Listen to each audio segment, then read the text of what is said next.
In inferential statistics, we will be trying to learn more about the population from a sample.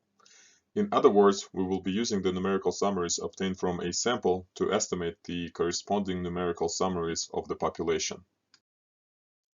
The following vocabulary will help us to distinguish between a sample and the population. A parameter is a numerical summary of the population of size n, which can only be obtained by a census, and it remains constant, although most of the times unknown. A statistic is a numerical summary of a sample of size n, which can only be obtained by sampling, and it varies from sample to sample. The most common use of a statistic is to estimate the value of the corresponding parameter that is usually unknown. The number that is used to estimate the parameter is called an estimator or an estimate, and an attempt to estimate the parameter is called an estimating.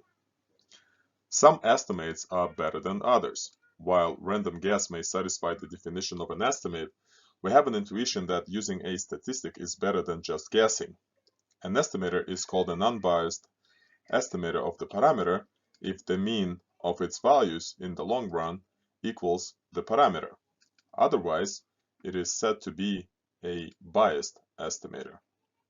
In other words, an unbiased estimator yields on average the correct value of the parameter, whereas a biased estimator doesn't.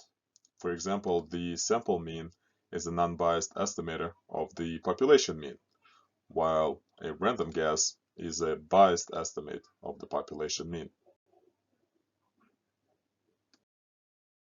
This diagram compares the estimating process with a target shooting. Can you guess which ones are biased and which ones are not?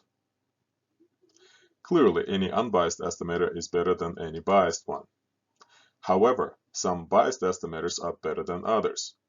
For example, which of the two biased shooting patterns on the right you would want your hunting partner to have? A shooting instructor can easily fix the first shooting pattern by telling the shooter to aim lower and to the right, but there is no easy fix for the other one. Please understand the difference between being correct and being correct on average.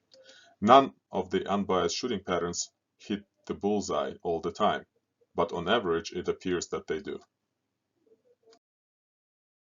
For popular numerical summaries, the distinguishing between being the parameter or statistic is so important that we introduce a different notation to denote the same measure, even when we use the same formula. For example, we label the population mean with a Greek letter mu, and the sample mean with X bar notation, although the formulas are the same. For example, the average age of all US presidents at inauguration is mu and is equal to 55.02. But the average age of the last 5 US presidents at inauguration is X bar and is equal to 67.2. Note that the same dataset can be treated as the population or a sample depending on the context. And depending on the context, we will use either mu or X bar to label the average of this dataset. For example, we will treat these 5 starting players as the population when we are interested to learn the average height of the 5 starting players. But we will treat these same 5 players as a sample when we are interested to learn the average height of the team, but only observe the height of the starting 5 players. In this section, we started to develop the vocabulary and notation to distinguish between the parameters and statistic.